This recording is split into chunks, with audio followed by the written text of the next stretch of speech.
When the landing craft doors opened on June 6, 1944, Private Tommy Sullivan stared into the jaws of hell itself.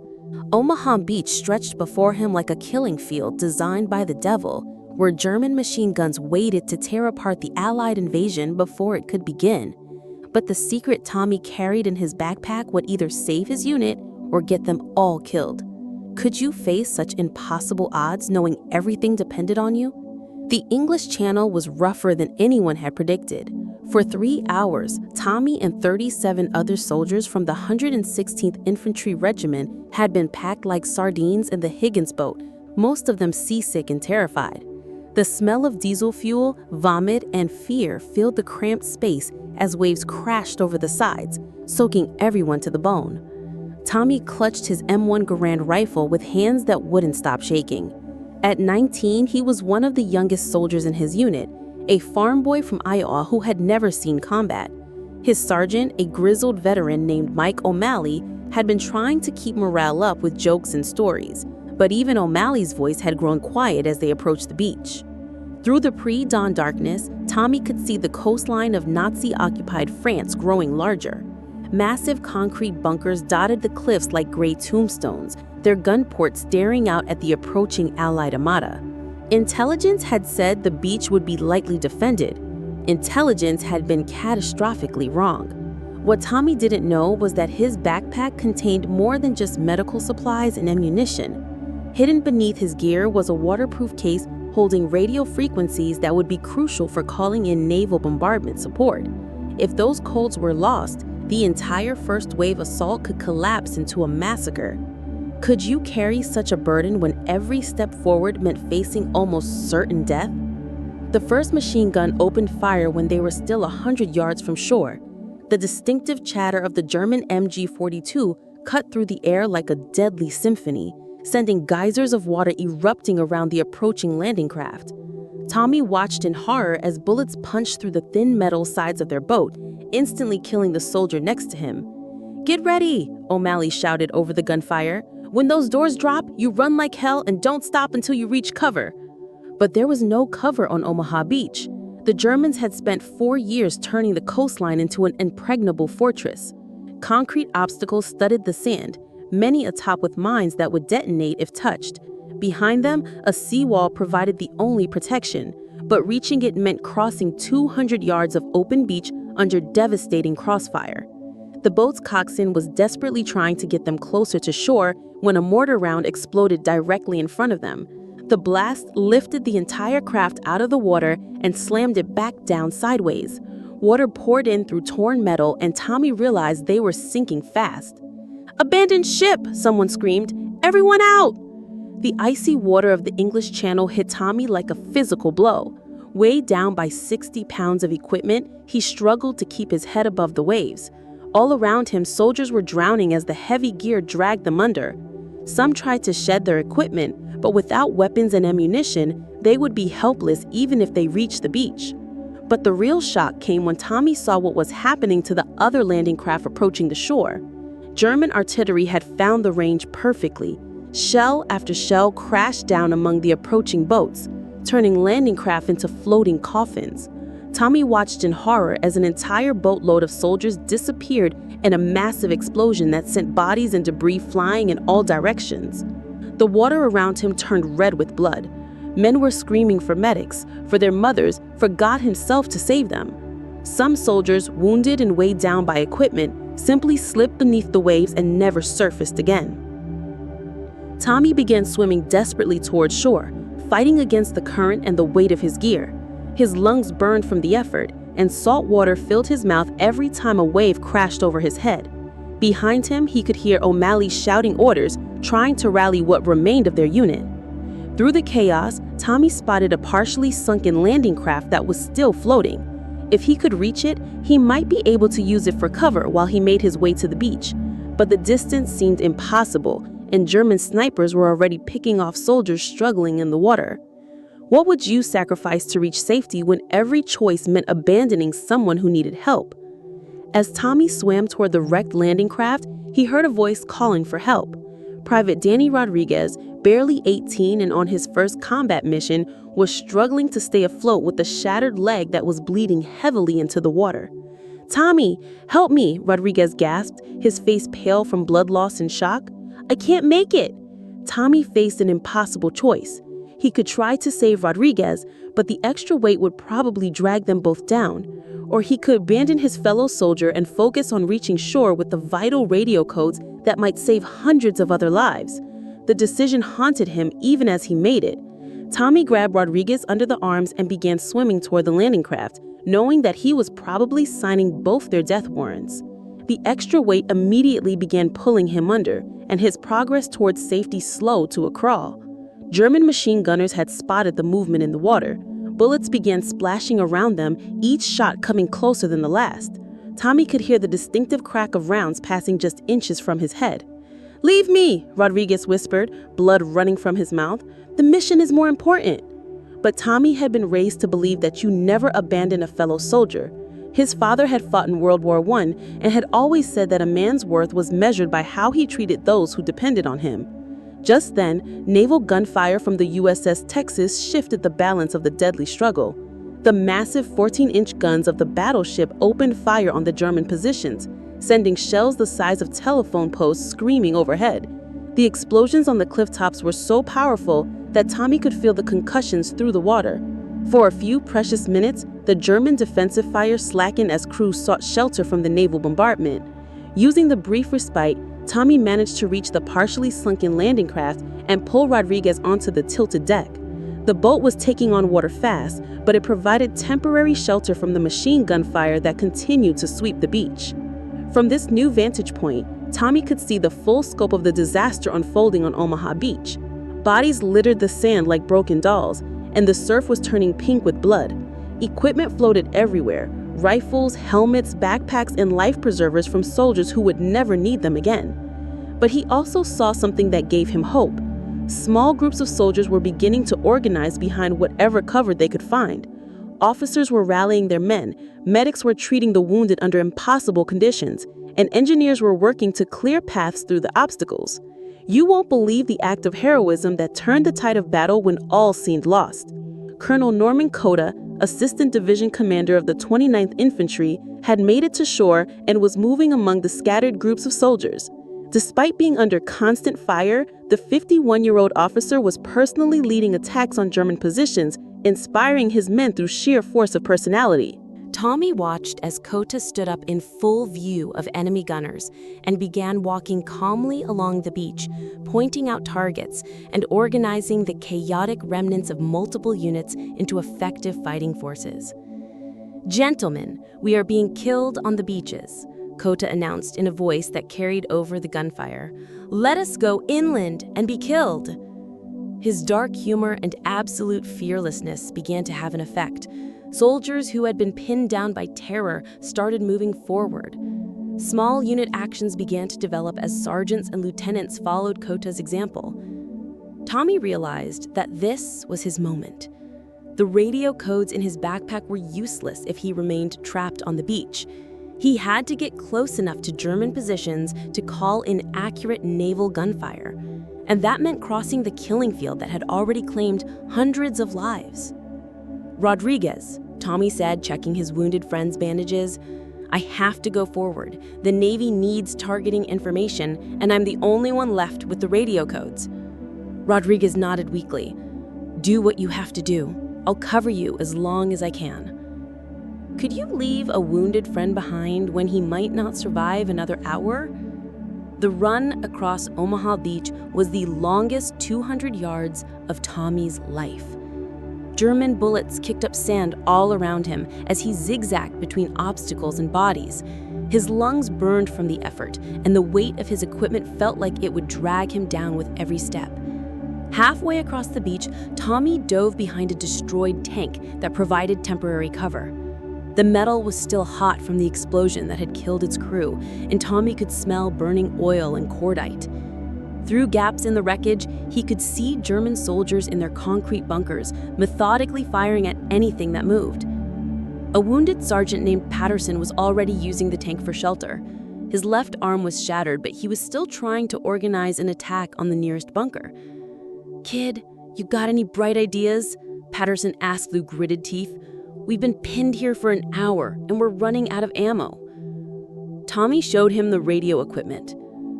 "I can call in naval fire, but I need to get close enough to see the targets clearly."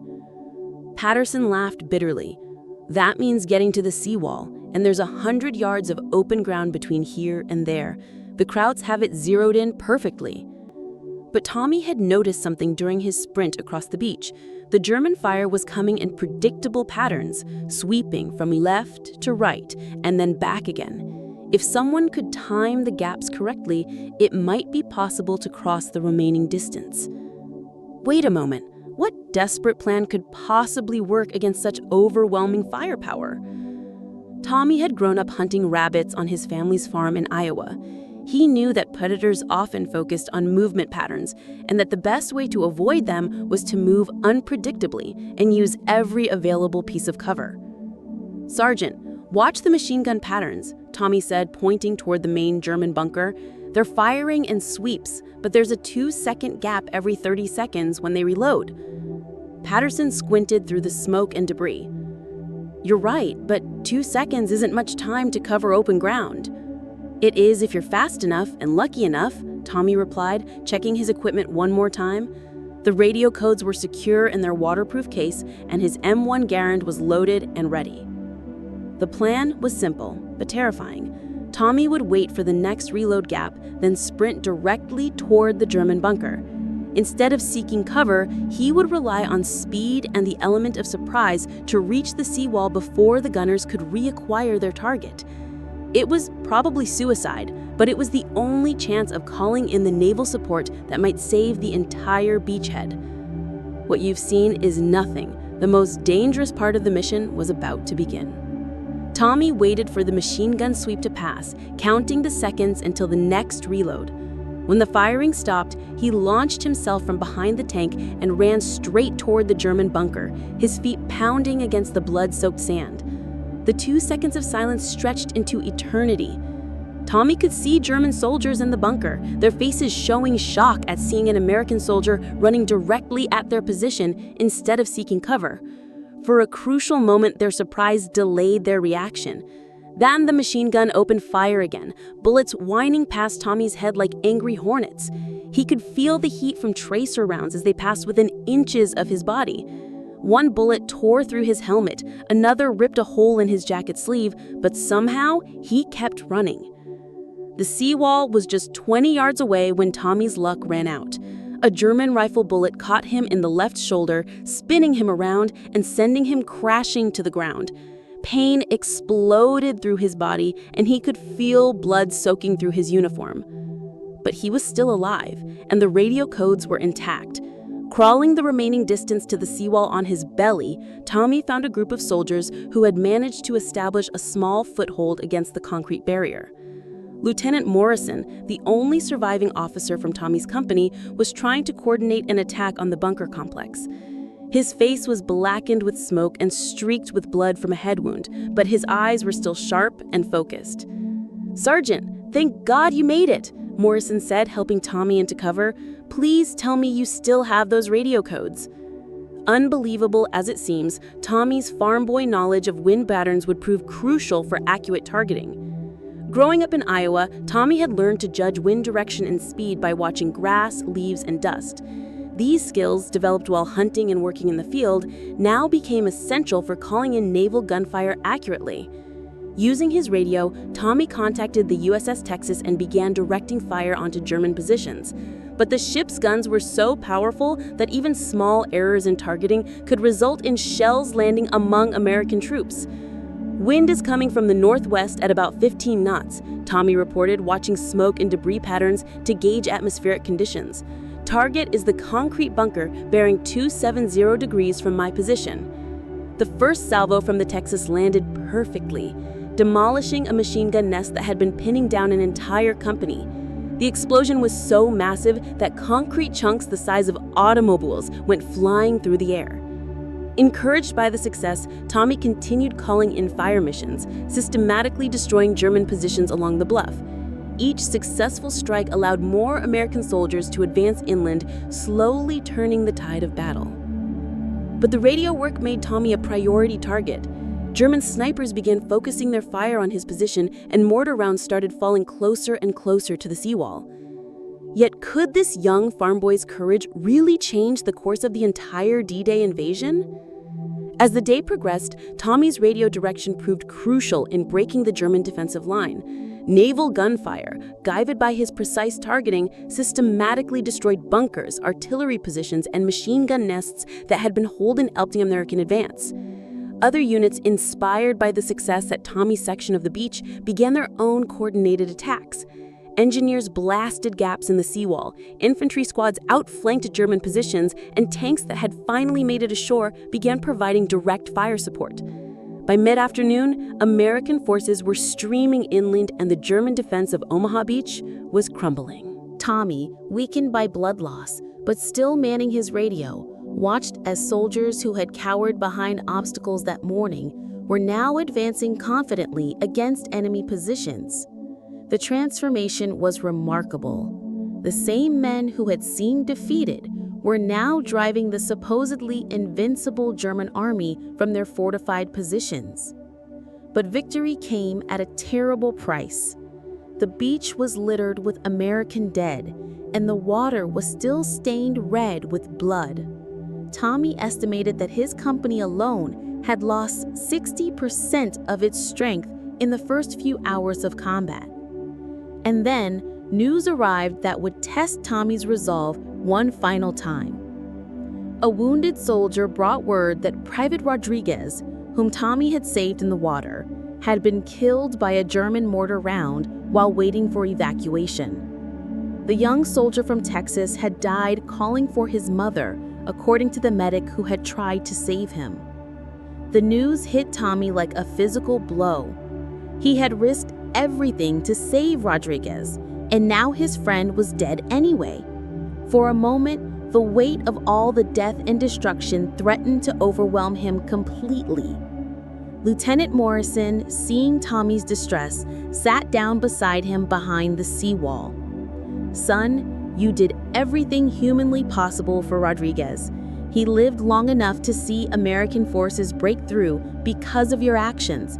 That has to count for something." Tommy nodded, but the guilt remained. War, he was learning, didn't provide clear victories or defeats, only a series of impossible choices and their consequences. Suddenly, a final German counterattack threatened everything they had accomplished. As evening approached, German forces launched a desperate counterattack designed to push the Americans back to the sea. Fresh troops, supported by tanks and artillery, began advancing toward the beach from inland positions. Tommy's radio became crucial once again as he directed naval gunfire onto the attacking German forces. The USS Texas and other ships offshore poured devastating fire onto enemy positions, but the attack was well coordinated and determined. Fighting raged along the entire beachhead as American forces, many of them wounded and exhausted, struggled to hold their hard-won positions. Tommy watched soldiers who could barely stand continue fighting with fierce determination, knowing that failure would mean death for everyone who had made it ashore. The battle reached its climax when German tanks broke through American positions just 500 yards from Tommy's location. For a terrifying moment, it seemed like the entire D-Day invasion might collapse in the face of this final enemy effort. But the combination of naval gunfire, close air support, and the stubborn determination of American infantry proved decisive. The German counterattack was stopped, then turned back, and by midnight, Allied forces controlled a beachhead 6 miles wide and 2 miles deep. Tommy had survived the longest day, but he carried wounds that would never fully heal. As medics finally evacuated Tommy to a hospital ship offshore, he looked back at Omaha Beach one last time. The sand was still littered with equipment and bodies, but American flags now flew from positions that had been held by German forces that morning. The invasion of Europe had begun, and Tommy played a crucial role in its success. His accurate radio work helped break the German defensive line and allowed thousands of soldiers to advance inland safely. But the cost had been enormous. Of the 38 men in Tommy's boat, only 12 had survived the day. Rodriguez was dead, Sergeant O'Malley was missing and presumed dead, and countless other friends and comrades had paid the ultimate price for victory. Years later, when asked about D-Day, Tommy would say simply, "We did what we had to do. A lot of good men died to give the world a chance at freedom. I just tried to honor their sacrifice by doing my job the best I could." His actions on Omaha Beach earned him the Bronze Star and the Purple Heart, but Tommy always said the real heroes were the men who didn't come home. He had learned that courage wasn't the absence of fear, it was doing what needed to be done despite being terrified. Could you have found such courage in the face of overwhelming odds and impossible choices? The Battle of Normandy would continue for weeks and the war would drag on for another year.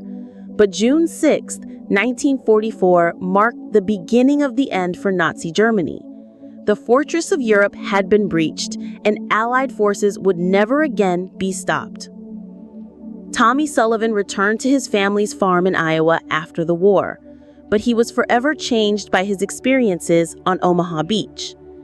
He had seen the best and worst of human nature in a single day, and he carried both the pride of victory and the sorrow of loss for the rest of his life.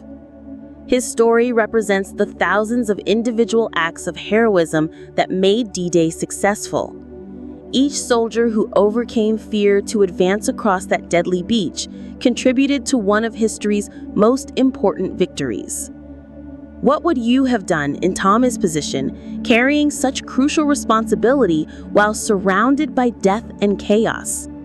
Share your thoughts in the comments below and subscribe to hear more incredible stories of courage and sacrifice from history's most decisive moments.